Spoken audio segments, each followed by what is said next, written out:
This is the community meeting room, right? Yes. You're in the right place, Ned. Okay, just want to make sure since I'm going first.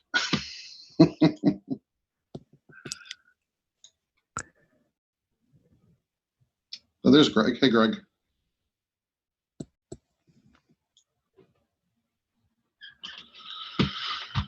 All right, so I'm going to post in the chat window a link to today's community update.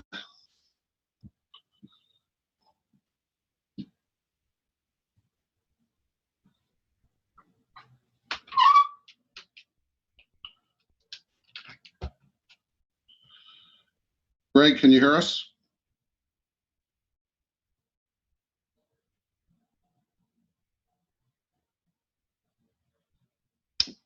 Greg, it looks like you're on mute. There we go. Looks like, Hey, yeah, so sorry. We do have lots and lots to get through. So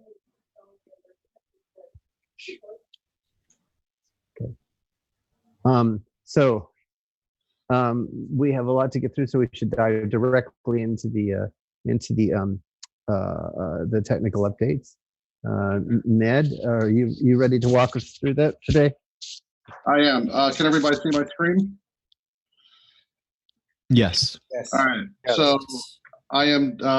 I've been working on the community update with Rao and Greg, and then we met with Chris this morning.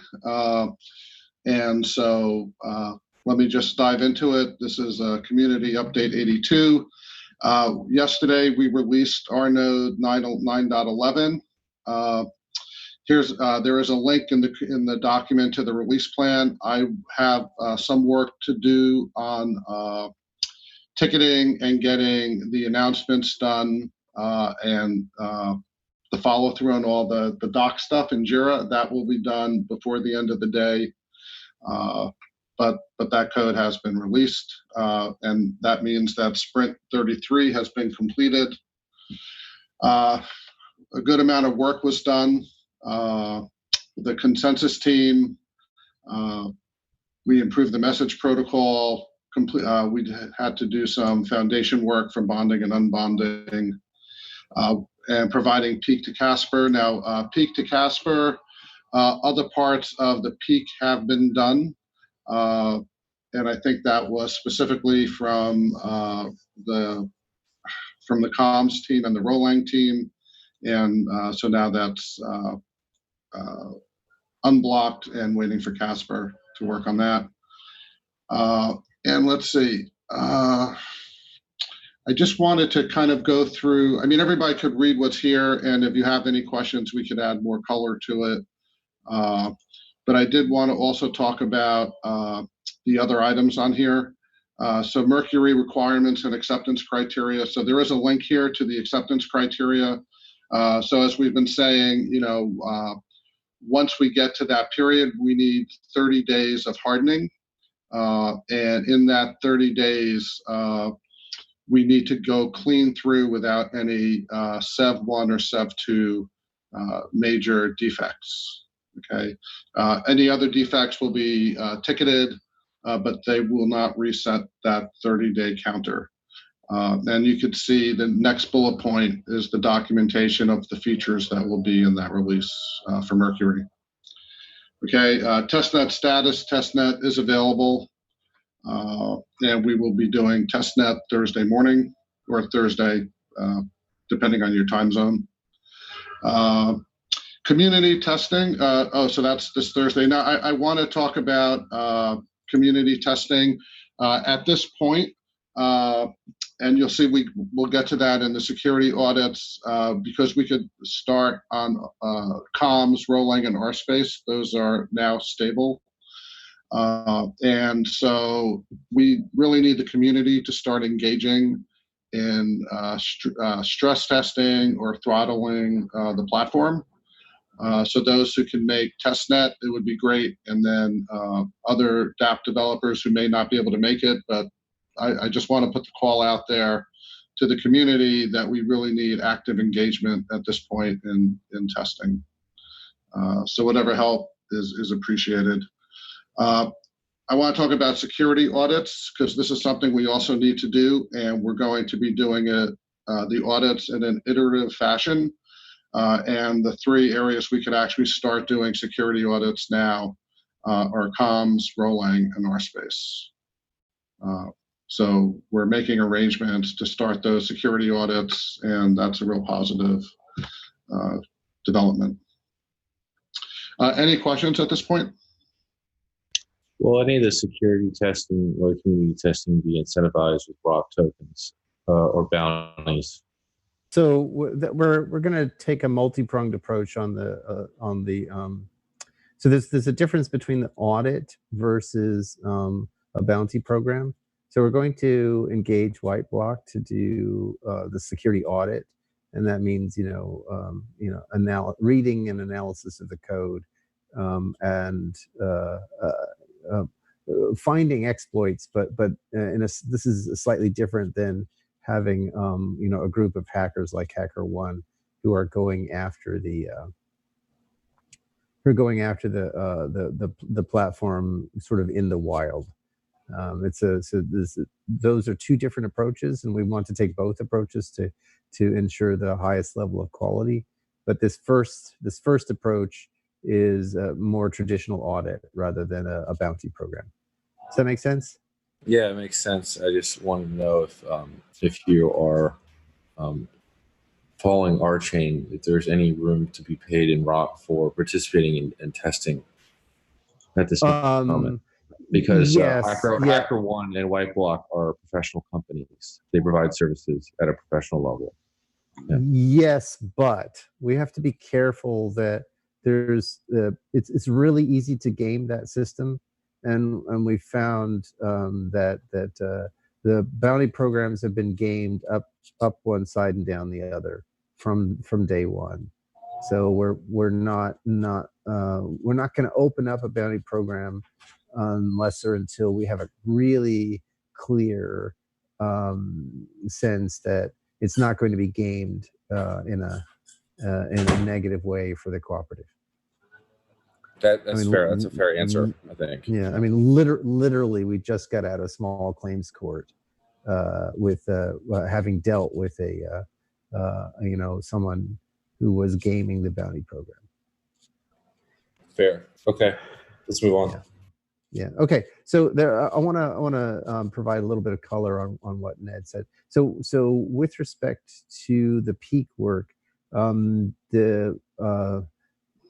what we're really seeing is that there's a kind of intertwining to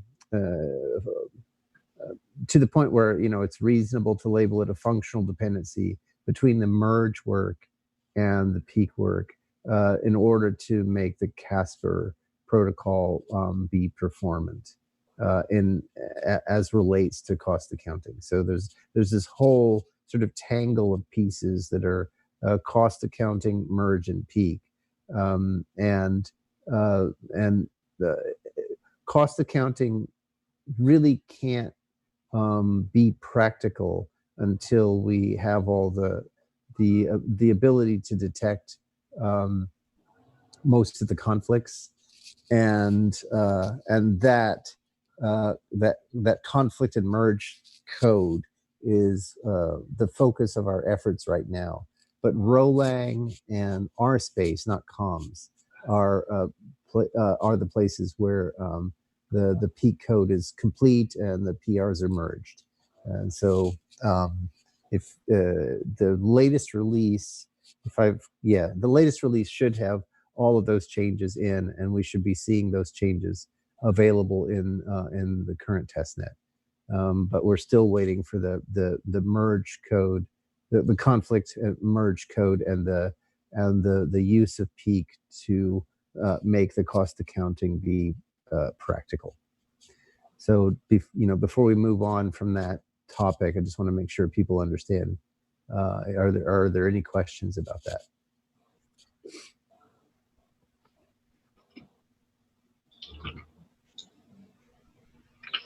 Greg, anything else on the tech side here you want to? Yeah, so I also want to point out that the board agreed that the bucket size for testnet 2 was wrong because cost accounting was it wasn't sized up correctly. So we moved the remainder of that work into testnet 3, which leaves only the Genesis block work to be completed in order to unlock testnet 2. And Kent and Joe have made a major push to get that done. There's some work that's going on right now to make sure that we can do a Genesis block of the size that matches the existing wallets, so 16,000 wallets. So we're so that there was some important stuff that was uncovered around that. So there's a for those people who are interested in the technical details, there's a map that's used all over the place in that code that is sorted.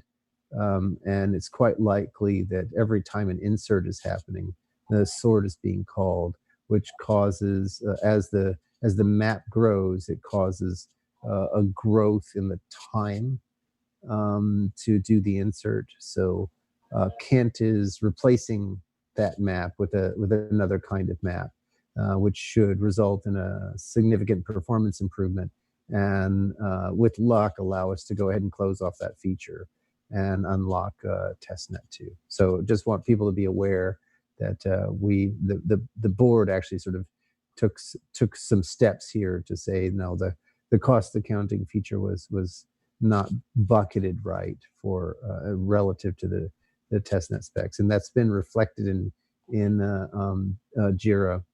That was one of the last things that Kelly did. And then the other thing is that we are seeing some space growth, and the team has narrowed it down. So it looks right now, it looks and smells like the LMDB is allocating an M map sort of at the boundary between Java and some native code. So that's our current best theory as to what's happening with respect to this growth. And that we're doing some additional profiling to go and learn a little bit more about that and see if we can, it might be, for example, that we're not using LMDB exactly correctly. And so we're hanging on to a transaction or a handle to a resource that we shouldn't be. In which case, if we can figure out where the allocation is happening, we can most likely figure out how to use the API in a way that will not cause the growth. Otherwise, there are other ways to get around this kind of issue. But I want people to understand that we're very conscientious about this kind of growth because it will, unbridled growth will take down the network. So that's being worked on even as we speak. And we're looking to go ahead and parallelize some work in the sense that the team agreed that the registry code would be better served if it were written in Rolang as opposed to the way it's written now, which is Scala code that's effectively manipulating Rolang code underneath the hood. So that's currently being we're resourced, tasks out to certain folks, and we expect that to be more or less on par with the work that we would have to do to the registry to get the merge and peak stuff folded in. So that's some additional color on what's going on, with these sort of high order bullets. I just want people to be aware of a little bit more of the color here and how it relates to testnet, the testnet release schedule, the more general node release schedule, and the sort of overall optimization and performance of the network. Any questions on that?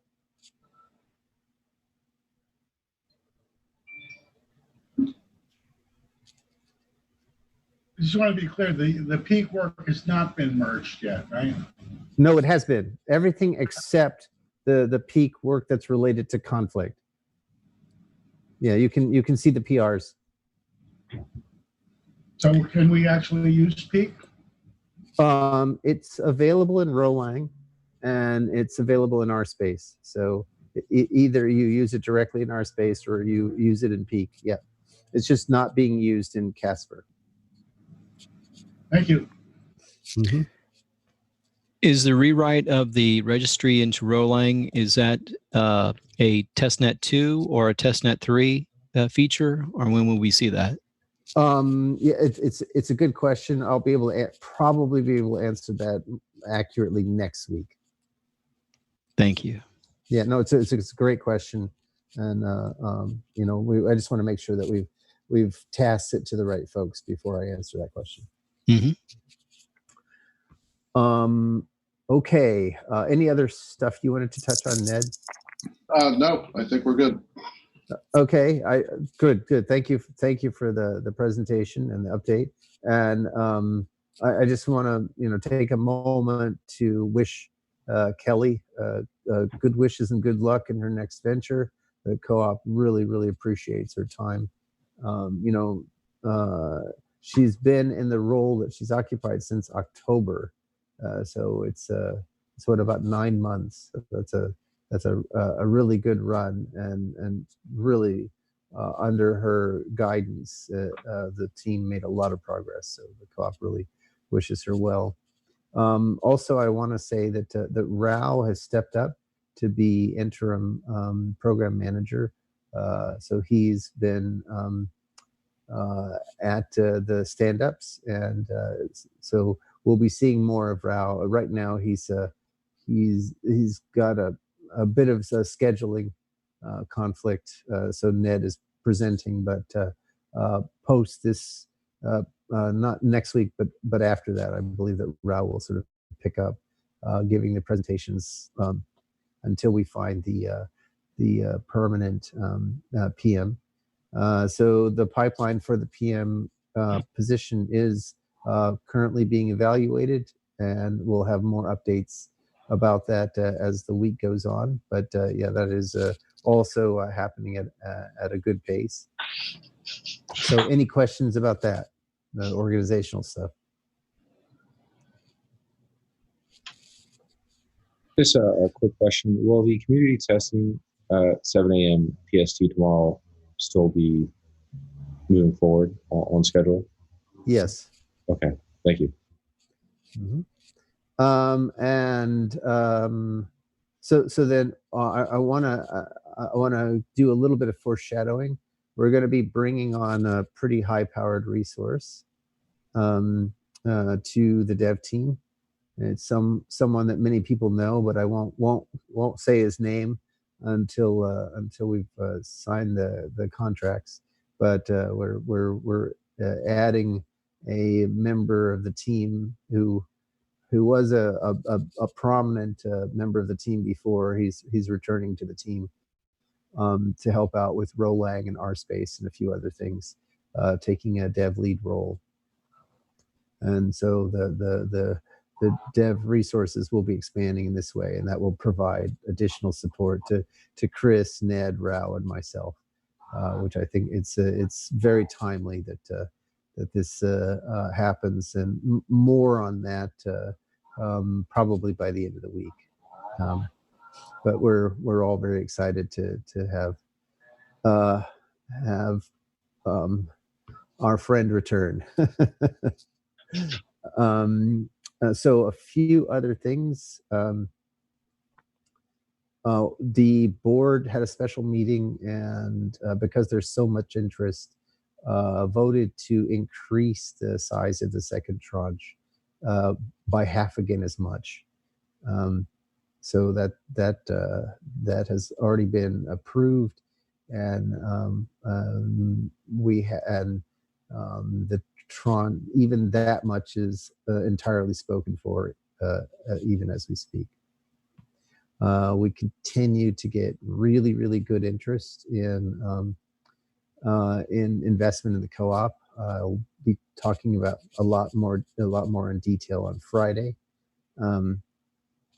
But some of this is under NDA, so I can't say too much, but there will be a major announcement in the not too distant future about investment in the cooperative. Let's see. There were a few other things I wanted to talk about.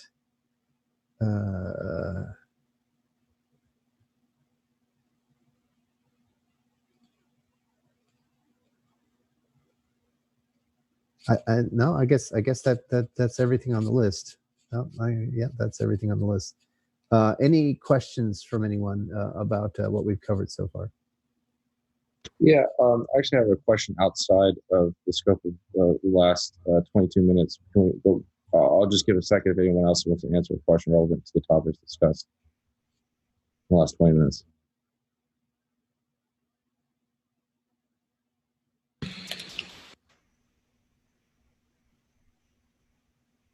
Looks like you're okay. Greg. So can you just again? I asked a question earlier through text. Can you just clarify how with Casper, there's no leaders in Casper. So how? Just quickly, that's right. Yeah. Can you just explain how, like who's how the system works at a high level overview real quick? Sure. Yeah. I mean, this is something I've been talking about for like a few years now. In the same way with Bitcoin proof of work, there's no leader, right? At each round, you have a winner based upon the. It's randomly selected. No, it's not. No, it's not randomly selected. It's based upon essentially the smallest proof, right? Whoever produces the smallest proof is the one who wins the right to conduct the transactions. That's a cartoon version of the protocol. In Casper, the stake weight, the most stake behind a block is what wins the right to add that block. But you need to understand that each validator has its own view of the system, right? It's proceeding at its own pace. And, so some validators may be, and you can watch this in testnet right now, right? So each validator is, receiving blocks and making proposals based upon its view of the chain. Each validator has its own separate view, and when you add certain synchrony constraints, then they all sync up, and this is effectively what's without glossing over too many details. This is what's going on when we talk about finalization of a block. So when a block is finalized, you know that enough of the validators have seen and concurred that enough of the stake is on that block that no changes in communication will affect the status of this block with respect to the its position in the chain. So it's really it's a modified ghost rule that is deciding which which block is safe to stack on top of the next one, and that's really how it works. There's no magic here. It's stake weighted, but you're not electing leaders, right? It's you don't have a leader for a round, and in fact, we don't even have a notion of round in a round robin. We do have synchrony constraints, but they are not tied to rounds. Does that make sense? Yeah, and right now, what's the time to finalization for each block? That's something that we will provide experimentally. That will be an observational measure rather than something that we just calculate theoretically. So we'll make as we get closer and closer to the stabilization of the cost accounting feature, then we'll start providing those kinds of metrics, and people will be able to see those metrics of the network. Okay, and Cool. theoretically, for industrial scale applications, what times do we need to get the block finalization down to? Is it like 300-400 milliseconds? No, and the reason is because you have to understand that we don't have the same kind of block size constraints, and we can pack lots and lots of transactions into a block. So if the block took an hour, but in that hour you had 1 million transactions, right? Then you have an hour divided by 1 million is how many transactions per second you've got, right? The other way around. Okay, got it. Right. So these kinds of measures are much more subtle, and you really have to think them through before it's like block finalization does not have to be sub-second. It only has to be sub-second if your blocks are tiny. Understood. Thank you for answering the questions. Sorry. Especially after 3 hours today, multiple proof of stake protocols were presenting, and it's just giving me a whirl. So I appreciate it. Yeah. No worries. I think one of the things that's really important is that people need to understand that Vitalik and Vlad and I really pounded on a lot of these different issues for a long time, and not just the three of us, but several other people. I mean, Vlad has been working with Nate Rush, and I can't remember the Wunderkind, who's also been working on the sharding stuff. His name is escaping me, but there's lots and lots of people who have been pounding on the Casper family of protocols, and we're most of these issues we have seen not just once but dozens of times, because we're looking at it from several different perspectives all at once. You want to look at it from a trust model perspective. Right? So, for example, this is why delegated proof of stake is not such a big win, because it changes the trust model and centralizes the network. You want to look at it from a transaction throughput. You want to look at it from a transaction rate, in terms of fees. You want to look at it in terms of incentives to validate, right? So there's a big difference between proof of stake and proof of work, in the sense that you can't issue block rewards in proof of stake like you can in proof of work. If you could, then that amounts to free money for the validators. They just fill up blocks with junk transactions. And as long as the block rewards exceed the cost of creating the junk transactions and processing them, they're minting cash for themselves. So you can't use block rewards in proof of stake. So you have to depend on different economics in order to make proof of stake work. So you have to think about these protocols from all of these different perspectives. And each time you change perspectives, you end up looking at the same issues, but from a slightly different angle. A really good example is one that came up in a conversation that you and I had, where I can't remember which network it was, but someone lost a hefty chunk of their stake because Tendermint.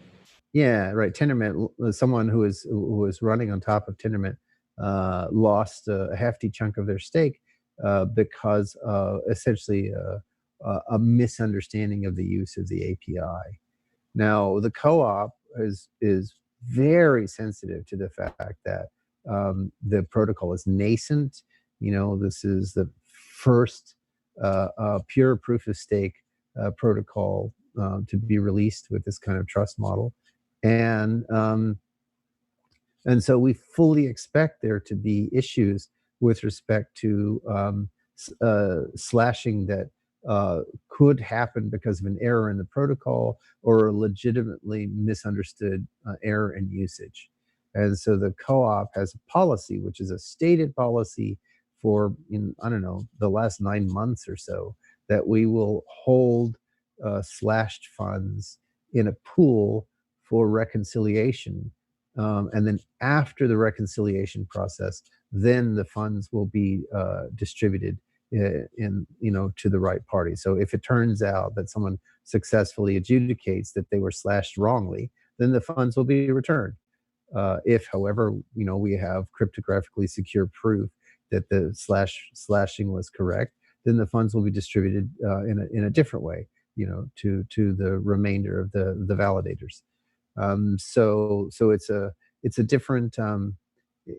Again, it's a different model, but we have thought it through. I want to be humble about this. We're more than happy to acknowledge that there's probably many angles that we haven't thought through, but we really have thought through a lot of them. And these are examples that I just touched on about how we have thought through the protocol pretty exhaustively. Got it. Okay, and just one more quick question. The Sure. RChain, its sharding is at is it three levels or more than three? So state sharding, network sharding, and then transaction sharding, or are there more states of the network that are sharded? So that's I wouldn't call that. I wouldn't necessarily call all of those sharding. Okay. That kind of terminology is a little bit misleading. So we're automatically sharded in the sense that because we use names and namespaces to conduct transactions, we can detect conflict.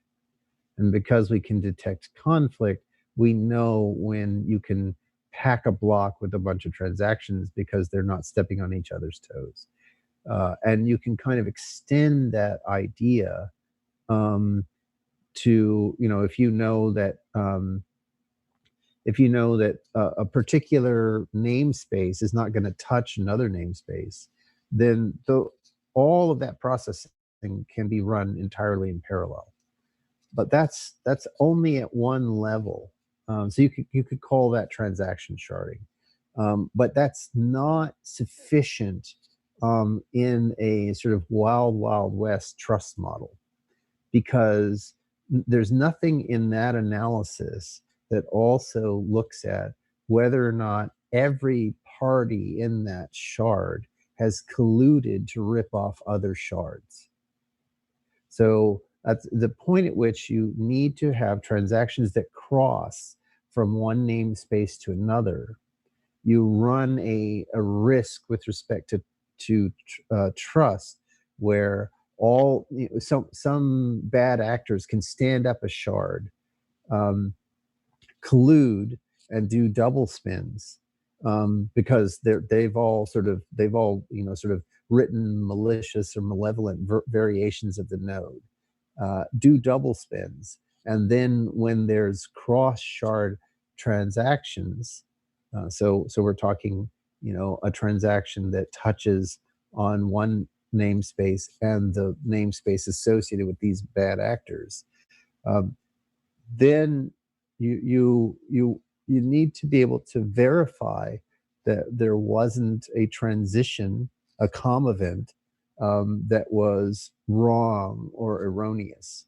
and in order to do that, you either have to have some kind of contract between the two shards, or you have to go all the way back to the last point where both shards trust the chain, and then run things forward. So the particular participant, who wants to do the cross shard transaction, they're not going to be safe unless either there's a contract between the two shards that guarantees certain properties, or you have this, run history, go back until the dawn of time. And that latter solution is not very appealing unless you can short circuit it. So I'm actually engaged in active work to short circuit that. But in the meantime, while we're working on that, we do have this kind of N of K cross shard contract that we can provide, and that's the sharding mechanism that we're talking about. So, and if you think about it, right, the language that I just used doesn't line up with the language that you provided, but the language that I've used does line up with real scenarios in the world, right? So and so it's kind of important that whatever technical language that we adopt, that technical language, has utility in the sense that it refers to actual processing and the risks and advantages, or the trade-offs between risks and advantages that show up. So does that make sense? Yeah, it makes sense. 100%. Cool. No, I appreciate these questions. They're very good questions. Yeah. Cool. Okay, I think that about covers it for today, unless there are any questions from folks.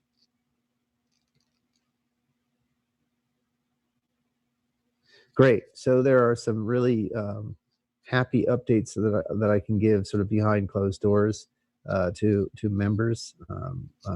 So I encourage people to join the Friday sessions. Also, I'd like to make a request that people send out some good wishes my way. I ended up tearing both of my calf muscles, and the tears are so bad that I'm actually bleeding internally, and the blood is pooling down into my feet. So I'm having a really hard time because the demands of this job make it such that it's difficult for me to stay off my feet. So good wishes are known to help with the healing process. So I would encourage everyone to send a few good wishes my way, so I can remain engaged as vigorously as the job demands.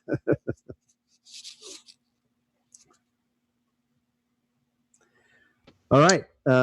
Greg, we hope absolutely you do get that. Absolutely. very, very soon. Yeah. Thank you. Really appreciate Very soon. Yeah. Thank you. Good really important that you get back really fast. Yeah. So Good wishes and super fast recovery. Yeah. Thank you. I really appreciate it. All right, folks. Looking forward to talking to you on Friday, and onward and upward. great. Thanks, everybody. Thank you.